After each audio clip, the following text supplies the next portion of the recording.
It was a quiet afternoon in downtown Seattle when Ethan Parker, a 28-year-old architect, walked into St. Helena Hospital for a routine checkup. He had been working long hours on a new bridge design and had been feeling dizzy for weeks. The hospital smelled faintly of antiseptic and fresh coffee, a mix that somehow comforted him. Inside the consultation room sat Drive. Amelia Hayes, a calm, graceful woman in her early 30s, known for her professionalism and kindness. Her white coat hung perfectly pressed, her brown hair tied neatly in a bun, and her eyes reflected both intelligence and empathy. When Ethan entered, Amelia smiled warmly. "Good afternoon, Mr. Parker. Please, have a seat. What brings you in today?" Ethan explained his symptoms, mentioning how stress had been keeping him up late. Amelia listened carefully, taking notes. Her voice was steady, professional, but there was something soothing about the way she spoke, like she cared not just as a doctor, but as a person. After a series of basic tests and light conversation, Amelia advised him to take a few days off, rest more, and maybe find a hobby to relax his mind. "You can't design bridges if your own balance collapses," she said with a playful smile. Ethan laughed. "You're right, doctor. I guess I'm guilty of overworking." From that moment, a friendly connection formed. Ethan started coming regularly for follow-ups, not because of his health, but because he found comfort in her presence. Amelia noticed it too, though she kept her boundaries as a professional. Scene 2. The late appointment. Weeks later, Ethan received a call from the hospital. His latest test results were ready, but Amelia's schedule was tight. The receptionist offered him an evening slot after hours.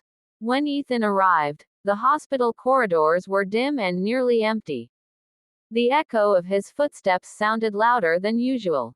Inside her office, Amelia looked different, less formal. Her coat was off, and she wore a simple blue blouse.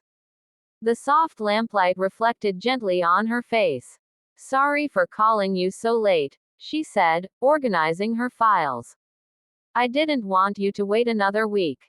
"No problem at all," Ethan replied. "I actually appreciate you taking the time." They went over the reports. Everything looked fine. Then silence filled the room for a moment. Amelia looked at him, then smiled gently. "You've made good progress," she said. "I'm glad you listened. Because my doctor's advice is better than Google," he joked, and they both laughed.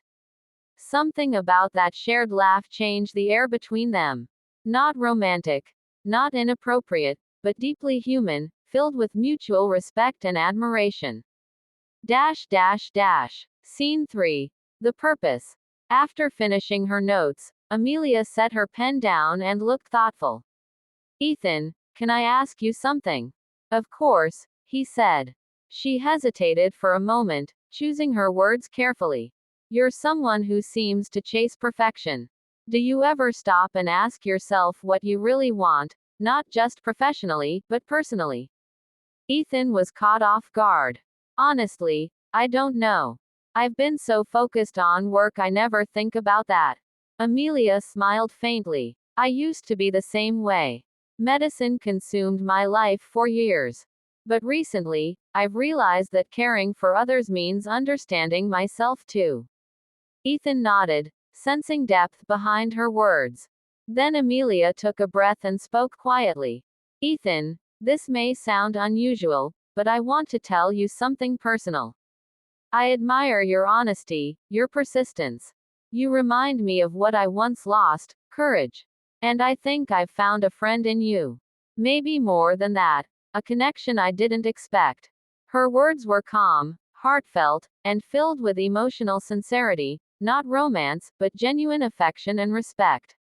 Ethan was silent for a moment, touched but also surprised. "Dr. Hayes, I don't know what to say."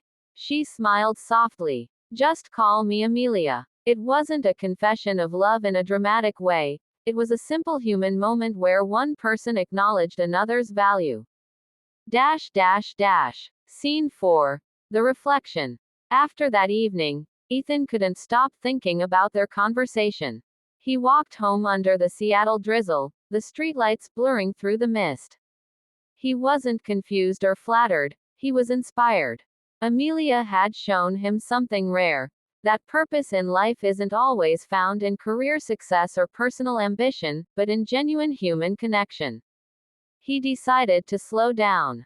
He took time off, visited his parents, and started volunteering on weekends. Amelia's words became a turning point in his life. Scene 5. Months later. 3 months passed before Ethan visited the hospital again. This time, not as a patient, but as an architect assigned to redesign a new wing of St. Helena Hospital. When he walked into Amelia's office, she looked up in surprise and delight. "You again," she said, laughing. "This time, I'm here to build, not to be healed," he replied. They shook hands warmly, both aware that fate had brought them together again, but in a new, mature way. Together, they spent months working on the project, Amelia offering her medical insights, Ethan managing the design. Their friendship deepened through shared dedication and understanding. Scene 6. The meaning of purpose. On the day of the hospital wing's opening, Amelia stood beside Ethan on the rooftop terrace, watching the city lights below. "You know," she said softly, "when I told you about purpose, I wasn't sure I'd find mine either." "And did you?" he asked. She smiled. "Yes. Purpose is not just about saving lives, it's about touching them." Ethan nodded. "And you did. You changed mine." Their eyes met, not in longing, but in mutual respect. It was pure, profound gratitude. The night wind carried the sound of distant traffic, and for a moment, everything felt complete. Scene 7. The letter. A few weeks later, Ethan received a letter in his office. It was from Amelia. Greater than, "Dear Ethan. Working with you reminded me that healing doesn't only happen in hospitals. Sometimes it happens through friendship, honesty, and the courage to speak from the heart. Thank you for reminding me what purpose truly means." He placed the letter in his drawer, smiling quietly. It wasn't a love story. It was a story of growth, trust, and emotional clarity. Scene 8. The closing scene. Years later, the new street. Helena Wing stood tall, bustling with patients and doctors. Ethan often visited the place, watching how people smiled as they entered. On one of those visits, he met Amelia again, now the hospital's director. They greeted each other warmly, reminiscing about the old consultation room where it all began.